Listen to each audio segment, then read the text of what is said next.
இப்போ நம்ம அக்ரூரர் வந்து மதுராபுரிங்கிற ஏரியாவில் இருந்து இப்போ வந்து கம்சன் வந்து அக்ரூரர் மேலே லைட்டாக மோதிடுறாரு. மோதினதில் அக்ரூரர் வந்து அப்படி பிருந்தாவன் ஏரியாவுக்கு வந்துடுறார். வந்து அப்படி நம்ம கிருஷ்ணரையும் பலராமரையும் தன்னோட ஈர்ப்பு விசையில் இழுத்துக்கிட்டு அதோடு சேர்ந்து நந்தகோபர் அந்த கோபியர்கள் எல்லாருமே வர ஆரம்பிச்சிருவாங்க. ஏன்னா கிருஷ்ணர் பலராமர் ஈர்ப்பு விசையில் தானே அவங்களும் இருக்காங்க. அவங்களும் அப்படியே சுற்றி எல்லாருமே வந்துக்கிட்டு இருக்காங்க இந்த மதுராங்கிற ஏரியாவுக்கு. இப்போ இங்கே வந்து இவங்க இந்த மதுராங்கிற என்ட்ரன்ஸில் வந்து நமக்கு வந்து குவலயாஸ்வன் குவலயா பீடம் அப்படிங்கிற யானையம் போன்ற மாபெரும் கிரகம் வந்து சுற்றுவட்ட பாதையில் சுற்றிக்கிட்டு இருக்கு. இப்போ இந்த கிரகம் எப்படி எங்கேருந்து வந்துச்சுன்னு நம்ம பார்த்துருவோம். இப்போ நம்ம ஃபஸ்ட்டு வைவஸ்வதமன் இருக்காரு, நம்ம சூரியன், இவர் வந்து 10 போர்ஷனாக உடையிறாரு. இதில் ஃபஸ்ட்டு உடஞ்சவர் வந்து இஷ்வாகு அப்படின்னு பேர். இந்த இஷ்வாகு வந்து அடுத்து 100 கிரகங்களை வெடிக்கிறாரு. அதில் ஃபஸ்ட்டு வெடித்த கிரகம் வந்து விகுச்சி அப்படின்னு பேர். இந்த விகுச்சிக்கு வந்து நிறைய பேர் இருக்கும். சசாதனன் அப்படின்னு சொல்லி பேர். ஏன்னா வசிஷ்டர் அவர் வந்து கொஞ்சம் மோதிடுவார். அதில் அவருக்கு வந்து இந்த சசாதனன் அப்படிங்கிற பேர் வரும். அதுக்கப்புறம் புரஞ்சயன் அப்படிங்கிற பேரும் வரும். ஏன்னா இவர் வந்து அசுரர்களை புறந்தள்ளி இந்திரனோட சுற்றும்போது இவரும் சைடில் சுற்றி அந்த அசுர கிரகங்கள் வந்து அந்த அமராவதிக்குள்ளே வராமல் புறந்தள்ளி விட்டார். மோதி மோதி அப்படியே அந்த சைடு தள்ளிடுவார். அதனால அதுக்கு பேர் வந்து புரஞ்சயன். அதுக்கப்புறம் இந்திரன் வந்து அந்த அமராவதிங்கிற ஏரியாவில் வந்து காலை போன்ற, அதாவது இந்திரன் வந்து லைட்னிங் ஸ்பீடு கிரகம். கண்ணை திறக்கிறதுக்குள்ளே அப்படி பறந்துருவார். அந்த மாதிரி ஒரு கிரகத்தோட வட்ட பாதையில் இந்த விகுச்சி கிரகம் போய் சுற்றிக்கிட்டு இருக்கும்போது அதுவும் பயங்கர டெரிபிள் ஸ்பீடில் சுற்ற ஆரம்பிக்குது. அப்பையும் அந்த அசுர கிரகங்கள் வர்றாங்களே, எக்ஸ்ட்ரா லார்ஜ் கிரகங்கள், அவங்கள ஃபுல்லாக அப்படியே சைடில் அப்படி மோதிக்கிட்டே போயிட்டுருக்கார். அப்போ இவருக்கு வந்து இன்னொரு பேர் காகுஸ்தன். காலை போன்ற அந்த இந்திரன் வந்து இவருக்கு வாகனமாக அமைஞ்சதுனால இவருக்கு வந்து காகுஸ்தன் இன்னொரு பேர்.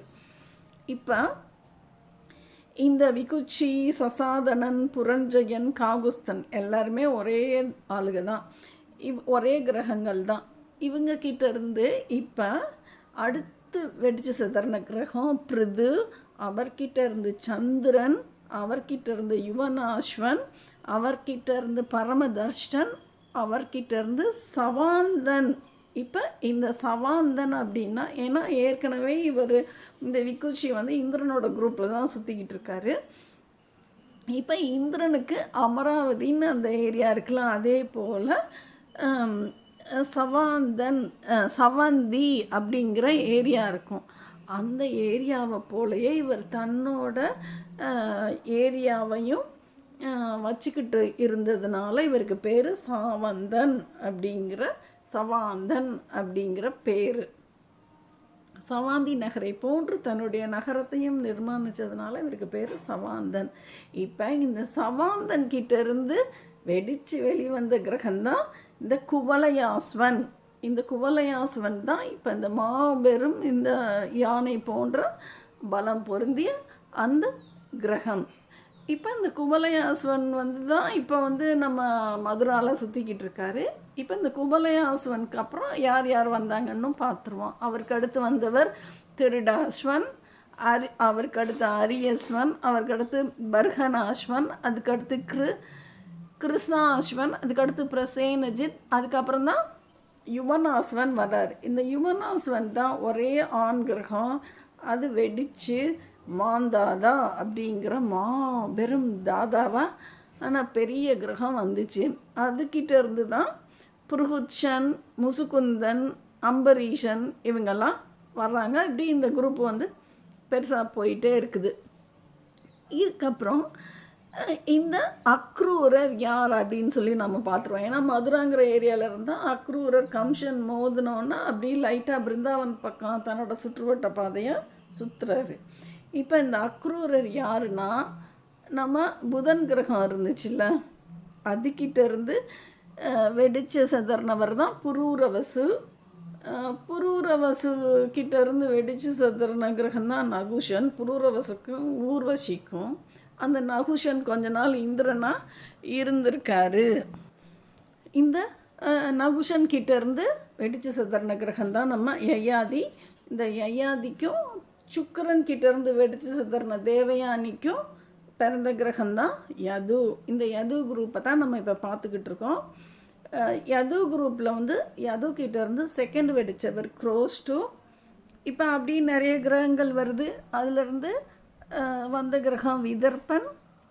அதுக்கிட்ட இருந்து கிருதர் அப்படிங்கிற கிரகம் வெடிக்குது. அந்த கிரகத்திலேருந்து சாத்துவதர் அப்படிங்கிற கிரகம் வருது. அதுக்கப்புறம் பசமானன் அப்படிங்கிற கிரகம் வருது. அதிலிருந்து பிரச்னி அப்படிங்கிற கிரகம் வருது. அதிலிருந்து வந்தவர் சுவ பலகரும் சித்திரக்கரும். இப்போ இந்த சுவ பலகர்கிட்ட இருந்து தான் ஆண் கிரகங்கள் 12 வருது. அதில் ஒருத்தர் தான் அக்ரூரர். இன்னும் ஒரு பெண் கிரகம் வந்து சுசாகை அப்படிங்கிற பெண் கிரகம். இப்போ இந்த சுபபலகர் என்ன பண்ணுறாரு, நந்தினி, அதாவது காமதேனு கிட்டேருந்து வெடித்த கிரகம் வந்து நந்தினி. அந்த நந்தினி வந்து காசிங்கிற ஏரியாவில் சுற்றும்போது அதுக்கு பேர் வந்து காந்தினி. அந்த காந்தினியும் அந்த சுவபலகரும் சுற்றும்போது தான் அவங்களுக்கு இந்த அக்ரூரர் முதலான கிரகங்கள் வெடித்து வர்றாங்க. இந்த அக்ரூரருக்கு சுதேவர் உபதேவர் அப்படிங்கிற கிரகங்கள் அவர்கிட்ட இருந்து வெடித்து வருது. இப்போ நம்ம அக்ரூரரை கம்சன் வந்து லைட்டாக மோதினதில் அக்ரூரர் வந்து அப்படி பிருந்தாவன் பக்கம் தன்னோட வட்டப்பாதையை சுற்ற ஆரம்பிச்சிடுறாரு. இப்போ இங்கே வந்து கிருஷ்ணர் பலராமர் எல்லாத்தையும் தன்னோட ஈர்ப்பு விசையில் இழுத்துக்கிட்டு மதுராவை நோக்கி அப்படி வந்துக்கிட்டு இருக்காரு. வரும்பொழுது பின்னாடியே நந்தகோபர் இந்த குரூப் ஆஃப் கிரகங்களும் வந்துக்கிட்டு இருக்காங்க. இப்போ இங்கே வரும்போது மதுராவில் அந்த குவலயாஸ்வன் அப்படிங்கிற கிரகம் வந்து அந்த ஒவ்வொரு சுற்றுவட்ட பாதையும் ஒவ்வொரு டைம் சுற்றும்போது இப்போ கிருஷ்ணர் வரும்பொழுது இவங்கள வந்து மோதுறாங்க. கிருஷ்ணரும் அந்த குவலயாஸ்வன் அப்படிங்கிற அந்த கிரகமும் மோதினதில் குவலயாஸ்வன் வந்து சுக்கு நூறு ஆகிடுது. சுக்கு நூறு ஆகி கிருஷ்ணரையும் பலராமரையும் அந்த துகள்கள் சுற்றிக்கிட்டு இருக்கு. இப்போ அந்த ஏரியாவில் வந்து அடுத்த செட்டில் சுற்றிக்கிட்டு இருந்தவங்க சானூரன் அப்படிங்கிற கிரகமும் முஷ்டிகன், அவரை சுற்றிக்கிட்டு இருந்த முஷ்டிகன் அப்படிங்கிற கிரகமும். நம்ம முஷ்டிகன் வந்து நம்ம முஷ்டிகா பந்தன் கூட நம்ம பண்ணுவோம். யோகாவில் வந்து அந்த ஒரு முத்திரை நம்ம பண்ணுவோம். ஏன்னா முஷ்டியை வந்து நல்லா மடக்கி வச்சுக்கிறது. சரி, இப்போ நம்ம அந்த சானூர் அப்படிங்கிற ஊரில், அந்த மதுராங்கிற ஏரியாவில் சானூர்னு ஒரு ஏரியா இருக்குது. அந்த ஊரை எல்லாம் சுற்றிக்கிட்டு இருந்த சானூரன் முஷ்டகன் அப்படின்னு இந்த 2 பேரையும் இந்த குவாலயஸ்தனில் வந்து துகள்கள் வந்து கிருஷ்ணரையும் பலராமரையும் சுற்றிக்கிட்டு இருந்துச்சுல, எல்லாமே சேர்ந்து வந்து மோதிருச்சு. இவங்க சானூரனும் முஷ்டிகனும் அப்படி இந்த குவாலயஸ்தன் குரூப்லேருந்து வந்த அந்த துகள்களும் மோதினதில் எல்லாமே சுக்குநூறு ஆயிடுவாங்க. கிருஷ்ணர் அப்படி சானூரன் மேலேயும் முஷ்டகன் மேலே பலராமரும் மோதி அவங்கள உடச்சிட்றாங்க. இப்போ இந்த துகள்கள் எல்லாம் சேர்ந்து அடுத்த நெக்ஸ்ட்டு சர்க்கிளில் இருந்தால் கம்சனை தான் போய் அடிக்கிறாங்க. கிருஷ்ணர் போய் கம்சர் மேலே மோதிடுறாரு. இந்த துகள்கள்லாம் போய் மோத ஆரம்பிக்குது. அப்போ கம்சன் வந்து கூட பிறந்த கிரகங்கள் வந்து 10, அதில் 8 கிரகங்கள் அடி வாங்கிடுது. கம்சனை சேர்த்து 9 கிரகங்கள் உடஞ்சி சுக்குநூறு ஆயிடுது அந்த இடத்துல. இப்போ அந்த ஏரியாவில் நிறைய கிரகங்கள் உடஞ்சிருச்சு. அப்படி கிருஷ்ணரும் பலராமரும் அந்த சுற்றுவட்ட பாதையை கண்டினியூ பண்ணுறாங்க. கண்டினியூ பண்ணதில் அந்த அமராவதிங்கிற ஏரியா, இந்திரனோட ஏரியாவிலேருந்து சுதர்மம் அப்படின்னு ஒரு குரூப் ஆஃப் பிளானட்ஸ் கிருஷ்ணர் பலராமரோட சேர்ந்து இந்த ஏரியாவுக்கு திருப்பி வந்து சுற்ற ஆரம்பிக்கிறாங்க. இதில் ஏற்கனவே உக்ரசேனர் அப்படிங்கிற பயங்கரமான உக்கிரமான சூரியன் இருந்தார். அவர்கிட்ட இருந்து தான் கம்சன் வெடித்து வந்தார். இப்போ அவரே இந்த வட்டப்பாதையை தன்னுடைய இதில் சுற்ற ஆரம்பிக்கிறார் இந்த கிரகங்களையெல்லாம் வச்சு. இப்போ இந்த ஏரியாவில் வந்து இப்போ வசுதேவர்லாம் ஃப்ரீ ஆகிட்டாங்க. ஏன்னா அவருக்கு வெளியே சுற்றிக்கிட்டு இருந்த அந்த கம்சனோட குரூப் ஆஃப் அந்த கிரகங்கள் வந்து இவரை வெளியே வர விடாமல் அந்த வட்டப்பாதைக்குள்ளேயே சுற்ற வச்சுக்கிட்டு இருந்தாங்க. இப்போ கொஞ்சம் ஏரியா பெருசானோன்னா இவங்க எல்லாம் கொஞ்சம் ஃப்ரீயாகி சுற்ற ஆரம்பிக்கிறாங்க, கொஞ்சம் பெரிய வட்டமாக. இப்போ இந்த மாதிரி நடந்துக்கிட்டு இருக்கும் பொழுது இங்கே வந்துக்கிட்டு இருந்த அந்த நந்தகோபர், அந்த கோபியர் கூட்டம்லாம் இந்த மாதிரி ஒரு கிளாஸ் நடக்குதுல, அதில் வந்து அவங்க திருப்பி மீண்டும் பிருந்தாவனுக்கு தூக்கி எறியப்பட்டு அவங்க அந்த ஏரியாக்கே போயிடுறாங்க. இங்கே கிருஷ்ணரும் பலராமரும் மதுரா அப்படிங்கிற ஏரியாலே சுற்றி இவங்க இந்த ஏரியாவில்